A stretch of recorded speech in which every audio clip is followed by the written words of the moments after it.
मुफ्ती तारिक मसूद के बयानात के लिए मुफ्ती साहब के ऑफिशियल चैनल मुफ्ती तारिक मसूद स्पीचेस को सब्सक्राइब करें। आपसे जुम्मे में सवाल किया था कि अल्लाह ताला ने कुरान में शैतान को जब इसने सजदे से इनकार किया तो इसको कहा वो था ही नाफरमानों में, यानी पहले से ही नाफरमान था। मैंने इसका जुम्मे में भी जवाब दिया था, वकाना मिनल काफिरीन का मतलब हमेशा ये नहीं होता काफिरीन में से था। काना बमाना सारा बहुत कसरत से इस्तेमाल होता है। इसकी मिसाल ऐसे है, सारा का मतलब वो नाफरमानों में से हो गया। इसकी मिसाल ऐसे है जैसे अल्लाह ने फरमाया इन्ना अरज़नल अमानता अलस समावाति वल अर्दी वल जिबाली फअबैना अन यहमिलनहा व अशफक़न मिनहा, कि हमने ये जो बारे अमानत है ना शरीयत, ये हमने पहाड़ों पर और आसमानों और जमीनों पर भी पेश की, लेकिन वो डर गए। इंसान ने इस पेशकश को कबूल कर लिया। आगे अल्लाह ताला फरमाता है इन्नहु काना ज़लूमन जहूला, वो जालिम भी और जाहिल भी था। अगर काना का तर्जमा ये किया जाए कि वो जालिम भी था और जाहिल भी, तो क्या इंसान जालिम और जाहिल था? यहां काना का मतलब है सारा। वो बारे अमानत तो उसने कबूल कर ली, कबूल करने के बाद वो जालिम भी हो गया और जाहिल भी हो गया। जालिम का मतलब अमल में भी गड़बड़ की उसने और इल्म भी हासिल नहीं किया। तो जैसे वहां काना सारा के माना में है, तो यहां क्यों नहीं हो सकता? कुछ लोगों को वैसे ही शौक होता है एतराज करने का। अस्सलाम वालेकुम हज़रत, दाढ़ी की। अच्छा, कुछ लोग ऐसे एतराज करते हैं कि कोई मौलवी इसका जवाब नहीं देगा, देखना। हालांकि सारे मौलवी उसका जवाब दे रहे होते हैं। कोई मौलवी तुमको ये नहीं बताएगा जो मैं बता रहा हूं, सारे मौलवी बता रहे होते हैं। वो कोई मौलवी यूं नहीं, ये मंजन है, मार्केट में बिकते हैं। अच्छा, कुछ लोग ये ऐसे कहते हैं, मौलवी लोग ऐसे कहते हैं, हालांकि मौलवी लोग ऐसे कह नहीं रहे होते। अब एक साहब है, उन्होंने कहा मौलवी कहते हैं तरावी के बगैर रमजान का रोजा भी नहीं होता, हालांकि मौलवी ऐसा नहीं कहते। सारे मौलवी कहते हैं तरावी अलग इबादत है, रमजान का रोजा अलग। नीचे लोग कहते हैं हाँ मौलवी तो बड़े नालायक होते हैं, ऐसी ऐसी बातें करते हैं। सब मौलवी ऐसे कहते। एक ने कहा सब मौलवियों ने मंजन बेचा हुआ है, क़िबला अव्वल बैतुल्ला है, हालांकि सॉरी क़िबला अव्वल बैतुल मक़दस है, हालांकि क़िबला अव्वल तो बैतुल्ला था। अबे पागलो, अव्वल जो है ना ये अमरे इजाफी में से है। दूसरे के मुकाबले में किसी चीज को अव्वल कहा जाता है। तो नबी सल्लल्लाहु अलैहि वसल्लम ने शुरू में चूंकि बैतुल मक़दस की तरफ रुख करके नमाज पढ़ी है, उसके बाद बैतुल्लाह की तरफ, तो इसलिए इस दूसरे अमल के मुकाबले में बैतुल मक़दस को अव्वल कहा जाता है। आदम अलैहिस्सलाम और इब्राहिम अलैहिस्सलाम के नजरी के मुताबिक नहीं अव्वल कहा जाता।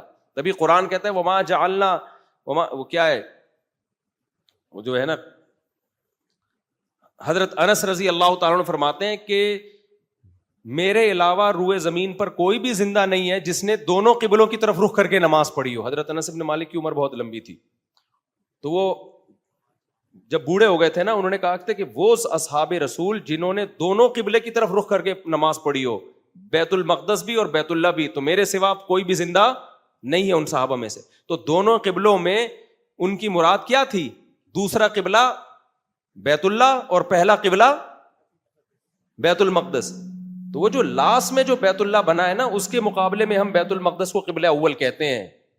तो अव्वल और सानी उमूर इजाफिया में से एक दूसरे के मुकाबले में। तो किसी ने ये भी मंजन बेचा है कि मौलवी लोगों ने मंजन बेचा हुआ है कि किबला अव्वल हमारा बैतुल मक़दस था, हालांकि किबला अव्वल तो असल में हमारा बैतुल्लाह था। तो जब आप कीड़े ही निकालने पर आ जाओ ना, किसी कौम की दुश्मनी हो जाए आपको, तो बस फिर फेंकते रहो बैठ के। और आपके बेवकूफ मुरीदीन भी मांझा लपेटने के लिए बैठे हुए होते हैं।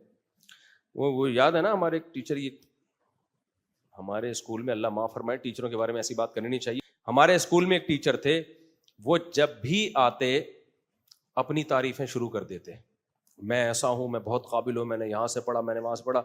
हम रोज सुनते, हम कहते वेल डन, बहुत अच्छा, यकीनन ऐसा ही होगा, सर की काबिलियत। दूसरे दिन तीसरे दिन ये जो राफे वासे हैं ना, इनके अब्बा मेरे क्लास फेलो हैं, इनसे भी पूछ लेना, वो भी बताएगा कि सही, क्योंकि ये लपेटने का इन्होंने ही शुरू किया था, इनके अब्बा ने। फिर वहां से सब तलबा ने कॉपी किया। वो आरिफ साहब नहीं है, तो वो मेरे क्लास फेलो 9th में ना, तो सबसे पहले उन्होंने लपेटना शुरू की।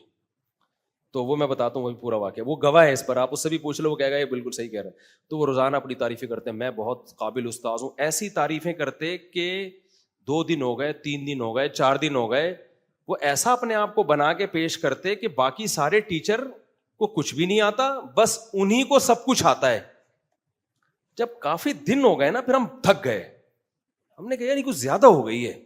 آپ ہی ایک ٹیچر ہیں دنیا میں, آپ ہی کو آتا ہے, پڑھانا بھی آپ کو آتا ہے, تربیت بھی آپ کو آتی ہے, کانفیڈنس بھی آپ میں زیادہ ہے, اور نیک بھی آپ سب سے زیادہ ہیں. جب بہت ہو گیا نا, تو پھر جب وہ اپنی تعریفیں کرتے ہیں نا, تو یہ ہمارے جو کلاس فیلو نا عارف صاحب, میں نے دیکھا ایک دن ڈیسک کے نیچے نا بیٹھ گئے, یوں یوں یوں, ڈیسک سر دیکھے بھی نہیں کیونکہ مارتے بہت تھے, وہ بہت سخت تھے وہ, تو یوں یوں نا. میں نے کہا کیا کہہ رہے ہیں, لپیٹ رہا ہوں. یہ پھینکے جا رہے ہیں, ہم کیا کر رہے ہیں, لپیٹ رہے. اچھا, پھر میں نے دیکھا سارے طلبا نا شروع, جب وہ سر آتے اور اپنی تعریفیں شروع کر دیتے تو پوری کلاس مانجا نہیں لپیٹتے جیسے, وہ پتنگ کا مانجا دیکھا ہے کبھی کیسے لپیٹتے ہیں, یوں یوں کر کے. تو وہ پھر وہاں سے نا یہ لپیٹنے کی ٹرم ہمارے اسکول میں مشہور ہو گئی. بھائی وہ پھینک رہا ہے, ہم کیا کر رہے ہیں, مانجا پھینک رہے ہیں, ہم کیا کر رہے ہیں, لپیٹ رہے ہیں. تو اللہ معاف فرمائے, ٹیچر کو ایسا نہیں کرنا چاہیے, لیکن ٹیچر کو بھی تو سوچنا چاہیے نا کہ بس کرو یار, آپ اپنی تعریفیں اس طور پہ تو نہ کرو نا کہ دوسرے سارے منجن بیچ رہے ہیں اور میں اکیلا ہی ہوں. ایک دن کیا ہوا, ہم بھی پھر ان کی تعریفیں سن سن کے شروع میں بہت متاثر ہو گئے, یار ٹیچر تو صرف یہی ہیں. وہ اتنے واقعات سناتے کہ اب دوسرے ٹیچروں کو نا ان سے جیلسی شروع ہو گئی, کیونکہ جب بھی کوئی دوسرے ٹیچر آتے ہم کہتے وہ سر وہ ہیں, اصل وہ ہیں. مجھے یاد ہے ایک دن ہمارے ایک ٹیچر کو غصہ آیا اور ڈنڈا اٹھا کے نا سب کو کوٹا انہوں نے, بولا پھر انہی سے پڑھو, مجھ سے نہیں پڑھنا. کیونکہ جب بار بار نا انہی کی تعریفیں طلبہ کر رہے, تو جیسے وہ بیچارے ٹیچر, اللہ اگر زندہ ہیں تو اللہ ان کی عمر میں برکت دے, دنیا سے چلے گئے تو اللہ مغفرت کرے. ٹیچر کی بے کرامی نہیں کرنی چاہیے, لیکن اسکالر کو, ٹیچر کو بھی تو یہ چاہیے کہ آپ ایسا امیج اپنا بنا کے پیش نہ کریں کہ لوگوں کو باقی سارے بے وقوف لگیں اور ایک آپ ہی لگیں دنیا میں عقل مند.